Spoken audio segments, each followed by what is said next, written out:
Oregon Senate Republicans continued their walkout today, preventing the state Senate from doing any work. It's the 10th day of walkouts at the Capitol, and 3 Oregon senators have now hit that magic number that disqualifies them from running for re-election. That's thanks to Measure 113, which voters overwhelmingly passed back in November in an effort to stop walkouts just like this. But now Republicans are saying they could challenge that measure in court. Evan Watson explains. Absent: Anderson, Bonham, Boquist, Finley, Hansel, Hayden, Knope, Linthicum, Robinson, Brock-Smith, Thatcher, Weber. 16 ayes. The call is removed. For a 10th time this session, Senate President Rob Wagner addressed a half-empty room. It is now apparent that we again lack a quorum today. Except this time, Republican state senators who have walked out in protest are starting to face consequences for their actions. And it is a clear directive from Oregonians to their elected representatives to show up to work and do their constitutional duty. Oregon voters passed Measure 113 in November, a constitutional amendment that disqualifies lawmakers from running for another term in the future if they reach 10 unexcused absences. It was designed to discourage walkouts like this one. 3 Oregon senators reached 10 unexcused absences on Monday. Republican Dennis Linthicum from Klamath Falls, Independent Brian Boquist from Polk and Yamhill counties, and Republican Daniel Bonham from the Dalles. If they tell me that I can't, I'd love to see what a court says about that. Bonham says he's willing to risk his future in the Senate to make a stand against House Bill 2002, a bill on reproductive health care and gender-affirming care. Specifically, Bonham believes parents should be notified if someone 14 or younger decides to get an abortion. I'm willing to take a stand. I'm willing to not come back to the Senate. I'm more than happy to lose my job if it means I can stop this bill from happening. And he believes Republicans will continue their walkouts and test Measure 113 in court. My expectation is at least 11 of us will hit 10 days. Yeah, there may be 2 that we continue to have come to the floor to be a mouthpiece for the group. Wagner said lawmaker walkouts can't be accepted. There is still time for senators to come back and do their job. 41 days before the end of the 2023 legislative session. The work continues. Committees meet. Budgets are being discussed. While some Republicans have said the walkouts are tied to an Oregon law focused on the readability of bills, Democrats have echoed Bonham, saying that the walkouts have been planned to stop the passage of new laws on abortion, gender-affirming care, and gun safety. Republicans don't have the numbers to vote these bills down. Meanwhile, the work is mounting. And we have a stack of bipartisan bills lined up for second readings and third readings for votes on this floor. Evan Watson, KGW News.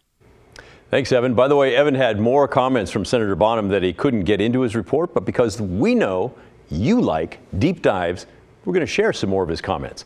I think it's important because understanding the mindset of these lawmakers who might be throwing away a chance to serve a next term is really important to get a sense of where this all goes next.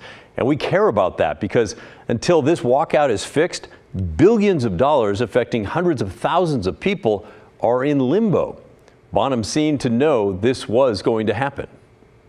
I always knew for me personally that 2002 was going to be something that I would be willing to compromise this job for. That said, I think it's different for everybody. We've got 13 members that are making this stand together. I don't think we all had one issue that we absolutely aligned on and said that's the thing that's going to keep me from going.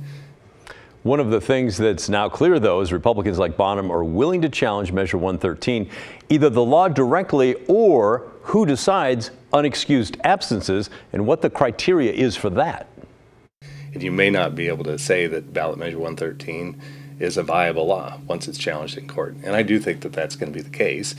That said, I'm more than willing to not serve in office again and take this stand. And I think Oregonians, by and large, will agree with the stand that I'm taking. Well, maybe the voters in your district will agree with the stand, but I'm not sure that everyone in the state does. Bonham also said he's against the part of the bill in House Bill 2002 that allows children 14 and under to get an abortion without their parents' permission. And with his walkout, he's telling us Republicans want that changed, and they are being ignored. About what did the voters say when they said we want ballot Measure 113 to be in place? I think they said stay and do the job. But I also have a feeling that they believe that that is in a bipartisan manner, that somehow the minority voices are engaged with. And that's the thing.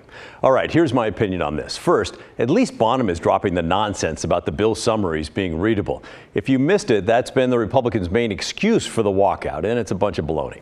Second, remember when I went to Eastern Oregon and talked with people about how they feel ignored out there? Well, the big cities, the Portland area, for example, they have all the political power and control. Eastern Oregon and a bunch of other rural places in this great state disagree with the agendas of the big city politicians, but they have no political power. Nothing they can do in the legislature really to stop any of it. Now, this walkout would not happen if Oregon had a Senate like the U.S. Senate. The U.S. Supreme Court has ruled that's not possible, but just consider it as I make my point here. If each county in Oregon had one representative of our state Senate, Republicans would have a huge majority, I think, in the Senate. Democrats would continue to control the House. That means that compromise would have to rule the day to get anything done. Instead, the way it is now, Democrats rule both chambers and the governor's office, and they're able to ram through their priorities no matter what. And here's the outcome. Here's something that might work. The Oregonian editors called for it over the weekend, and I agree. If the Republicans are willing to die on the hill of parental notification and permission, then Democrats should set up something called a judicial bypass in House Bill 2002. That's a system that's common in other states where teens younger than 15 are not allowed to get abortions without their parents' okay. It allows the child to ask a judge for permission. That way the child has another avenue if the parents are dangerous or whatever. If Democrats agreed to that, both sides would get what they wanted, and the business of Oregon might be able to continue, at least in theory. It's time for the big egos to get out of the way and compromise to become a priority. I mean, I don't expect that to happen, but I think that it should for all of us. That's my opinion anyway. What's yours? You don't have to agree with me. Send me an email, will you? The address is thestory@kgw.com, or call and leave a voicemail. The number is 503-226-5090. I look forward to hearing from you.